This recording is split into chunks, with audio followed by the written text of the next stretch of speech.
মধ্যে আবারও পাল্টা আক্রমণ শুরু করেছে ইরান। ইরান বলেছিল যতক্ষণ পর্যন্ত শরীরের রক্ত শেষ বিন্দু পর্যন্ত আমরা লড়াই দিয়ে যাব। লড়ে যায় বীর, ভয়ে মরে কাপুরুষ।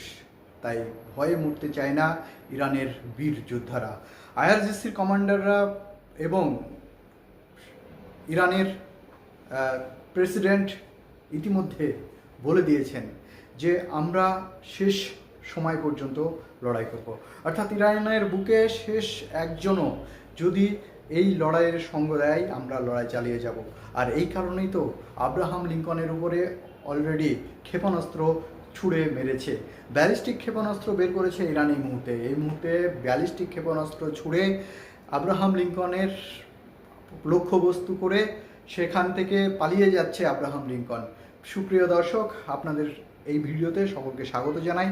আমার চ্যানেলে নতুন হলে অবশ্যই চ্যানেলটি সাবস্ক্রাইব করে পাশে থাকবেন, লাইক কমেন্ট শেয়ার করে আরও বন্ধুদের মধ্যে ছড়িয়ে দিতে ভুলবেন না। চলুন বিস্তারিত আলোচনায়। আপনারা জানেন গত শনিবার থেকে যেভাবে একটার পর একটা আক্রমণ, আর সেই আক্রমণে নিহতর খবর শুনতে পাওয়া যাচ্ছে। আপনারা সকলেই ইতিমধ্যে শুনেছেন যে সর্বোচ্চ আয়াতুল্লাহ আলী খামেনির ধর্মীয় সর্বোচ্চ নেতা সে নাকি নিহত হয়েছে, যদিও তার দেহ সোশ্যাল মিডিয়া তথা কোনো মিডিয়ায় এখনো পর্যন্ত প্রকাশ করতে পারেনি। এটা কি স্নায়ুযুদ্ধ, নাকি এর ভিতরে লুকিয়ে আছে গভীর এক ষড়যন্ত্র? চীন রাশিয়ার এটা কি চক্রান্ত, নাকি আগামী দিনে চীন রাশিয়ায় প্রকাশ করবে আসল তত্ত্ব? যদিও আমেরিকা এবং ইসরায়েল তারা প্রকাশ করেছে যে খামেনি পরলোক গমন করেছে, ইতিমধ্যে সারা বিশ্বব্যাপী খামেনির মৃত্যু সংবাদ ফলাও করে প্রকাশ করছে। যদিও এক শ্রেণীর মানুষ ইরানের মধ্যেই তারা এখনো পর্যন্ত বিশ্বাস করতে চাইছে না। তারা বলতে চাইছে যে এখনো পর্যন্ত সর্বোচ্চ নেতা আয়াতুল্লাহ আলী খামেনি জীবিত আছেন। যদিও ওলিয়া ওলাদের মৃত্যু হয় না, তারা দেহ পরিবর্তন করে, এমনটাই ইসলাম ধর্মাবলম্বী ধর্মগুরুরা মনে করেন। সুপ্রিয় দর্শক, সত্যিই যদি তাই হয়, আমরাও এটাই বলি যে আয়াতুল্লাহ আলী খামেনি কখনো মৃত্যুবরণ করতে পারেন না, তার দেহ পরিবর্তন হতে পারে, এটা ঠিক কথা। এবং এখনো পর্যন্ত তিনি ইরানের মাটিতে আছেন এবং ইরানের সর্বোচ্চ মসনদে বসে ইরানের আপামর জনসাধারণকে সেল্ডার দিয়ে ইরানকে আগামী দিনে বিশ্বমঞ্চে একদম শক্তিশালী জায়গায় নিয়ে যাবে। ইতিমধ্যে আপনারা জেনেছেন আরব আমিরাতে যেভাবে আক্রমণ শানিয়েছে ইরান, তাতে দুবাই থেকে শুরু করে আমির শাহীর যে মেন শহরগুলো এখন ফাঁকা হয়ে গেছে। বুর্জ খলিফা অলরেডি ফাঁকা হয়ে পড়ে আছে। যদিও এই ব্যাপারে কাতারের যেটা আপনারা জানেন আলুদের বিমান ঘাঁটি, সেখানেও চরমতম আঘাত হানছে। অতএব ইরান বলতে চাইছে যে এতদিন পর্যন্ত আমরা যে ব্যালিস্টিক মিসাইল বা শাহেদের মতো ড্রোন ব্যবহার করিনি, সেগুলো এবার বার করব। এবং অনেক বিশেষজ্ঞ মহল মনে করছে যে ইরান অনেকটা পারমাণবিক অস্ত্রের খুব নিকটে আছে। সত্যি সত্যি যদি পারমাণবিক অস্ত্র ব্যবহার করে তাহলে ইসরায়েল মানচিত্রে থাকবে তো, নাকি আমেরিকা ইসরায়েলকে বাঁচিয়ে নিতে পারবে? ওদিকে আপনারা জানেন জেরাল্ড ফোর্ড ইসরায়েলের কাছাকাছি ইসরায়েলকে রক্ষা করার জন্য ওখানে উপস্থিত আছে। যদিও ইরান দাবি করেছে যে আমরা জেরাল্ড ফোর্ডের উপরেও আক্রমণ শানাবো। অতএব আক্রমণ প্রতি আক্রমণ যে চলতেই থাকবে, যুদ্ধ এই মুহূর্তে যে শেষ হচ্ছে না সেটা বলাই বাহুল্য। তবে ইরান যে শেরের জাতি, ইরান কখনো মাথা নত করতে জানে না, আবারও প্রকাশ করছে, আবারও বিশ্বমঞ্চে তারা জাহির করতে চলেছে। আপনারা লক্ষ্য রাখুন, অলরেডি বিভিন্ন মহল থেকে যেটা এই পর্যন্ত খবর আসছে তাতে বলা হচ্ছে যে ইরান যে পরিমাণে মিসাইল, ব্যালিস্টিক মিসাইল, ড্রোন থেকে শুরু করে তারা মিড 25-এর মতো যুদ্ধ জাহাজ ইতিমধ্যে রেডি করে ফেলেছে এবং এই যুদ্ধর যে শেষ দেখা পর্যন্ত তারা যুদ্ধ যে চালিয়ে যাবে এটা বলছে তারা। সুপ্রিয় দর্শক, ইতিমধ্যে আপনারা জানেন ইসরায়েলের সাবেক প্রধানমন্ত্রী তাকে হত্যা করা হয়েছে, তাকে ইরান ক্ষেপণাস্ত্র ছুড়ে তাকে হত্যা করেছে, এমনটাই প্রকাশ করেছে খোদ ইসরায়েল টাইমস পেপার। শুধুমাত্র ইসরায়েলের প্রাক্তন প্রধানমন্ত্রী বা সেখানকার কর্মকর্তারা মৃত্যুবরণ করবে এটা নয়, ইরান বলতে চাইছে যে যেভাবে ইরানের উপরে আক্রমণ হানিয়েছে সেই একই প্রক্রিয়াতে যতক্ষণ পর্যন্ত আমেরিকা এবং ইরানের উপরে প্রতিশোধ না নিতে পারা যাবে ততক্ষণ পর্যন্ত তারা শান্তভাবে ঘুমাতে পারবে না। ইসরায়েল যতক্ষণ পর্যন্ত মানচিত্রে মুছে না ফেলা হবে ইসরায়েলকে, ততক্ষণ পর্যন্ত ইসরায়েলের উপরে একটার পর একটা ক্ষেপণাস্ত্র ছুড়ে ইসরায়েলকে তন্নচ্ছন্ন করে দেওয়া হবে।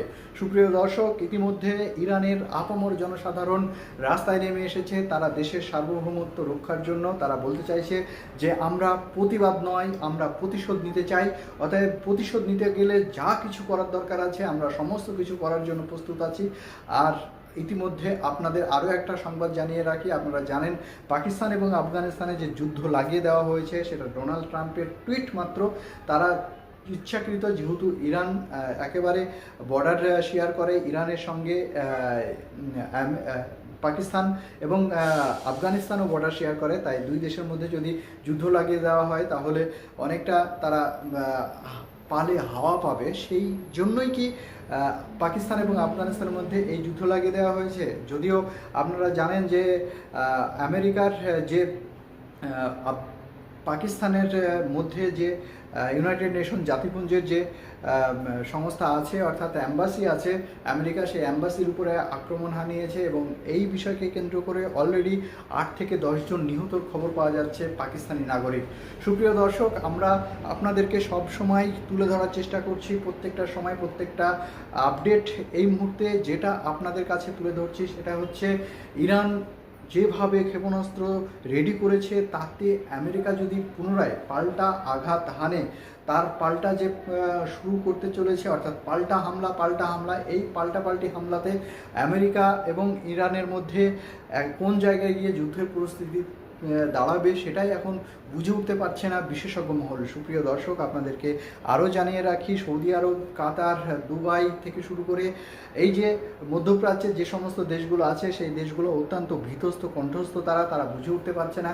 কিন্তু তারা একটা জিনিস দাবি করছে যে আমাদের দেশে কেন ইরান আঘাত আনছে, কিন্তু ইরানের দাবি, ইরানের এই মুহূর্তে যিনি দায়িত্বপ্রাপ্ত ডক্টর সর্বোচ্চ নেতার পরবর্তীতে, অর্থাৎ প্রেসিডেন্টে যিনি আছেন, তিনি দাবি করেছেন, ডক্টর পেজিশকিয়ান দাবি করেছেন যে আমরা কখনোই আমাদের প্রতিবেশী দেশের উপরে আঘাত আনছি না, আমরা আঘাত আনছি মধ্যপ্রাচ্যে যে সমস্ত সেনাঘাঁটিগুলো আছে, আমেরিকার সেনাঘাঁটিগুলো আছে, সেই মার্কিন সেনাঘাঁটিগুলোকেই আমরা উড়িয়ে দেওয়ার লক্ষ্য স্থির করেছি।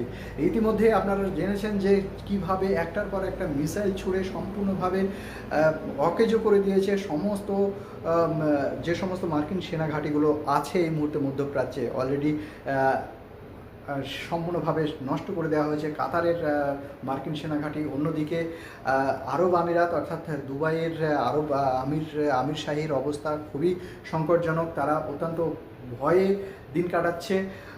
এই মুহূর্তে আপনাদেরকে আরও একটি বিষয় জানিয়ে রাখি সুপ্রিয় দর্শক, আপনারা জেনে অবাক হবেন যে ইরান এত দ্রুত তারা ইউরেনিয়াম সংরক্ষণের জায়গাতে আছে, যেখানে 24 থেকে 48 ঘন্টা সময় পেলেই তারা মিসাইল থেকে অলরেডি তারা পারমাণবিক অস্ত্র আবিষ্কার করে ফেলতে পারবে, তৈরি করে ফেলতে পারবে।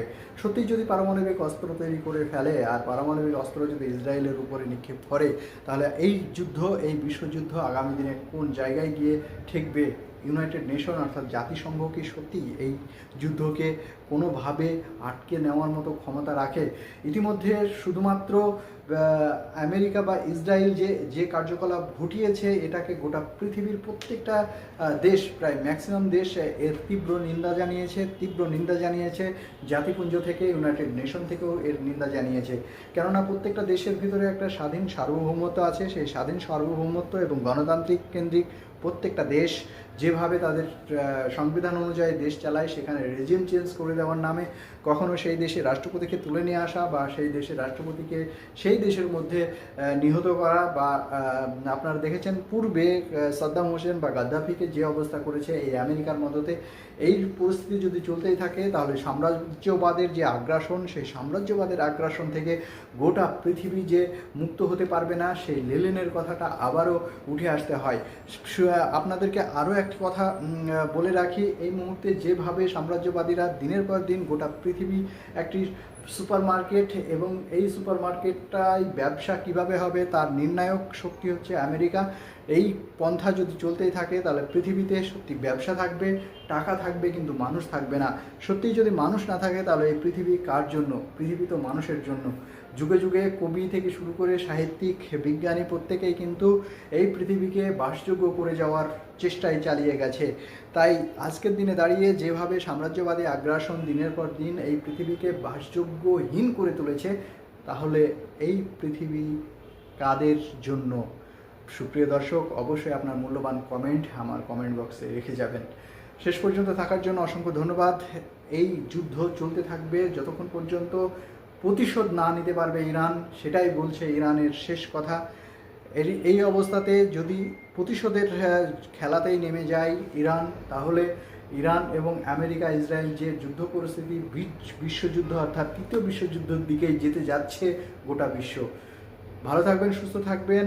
শেষ পর্যন্ত আছেন এখনো পর্যন্ত যারা আমার এই চ্যানেলটি থটস অফ চ্যানেল চ্যানেলটি সাবস্ক্রাইব করেননি, প্লিজ সাবস্ক্রাইব করে পাশে থাকবেন। আমার ভিডিওটি লাইক, কমেন্ট, শেয়ার করে আরও বন্ধুদের মধ্যে ছড়িয়ে দিতে ভুলবেন না।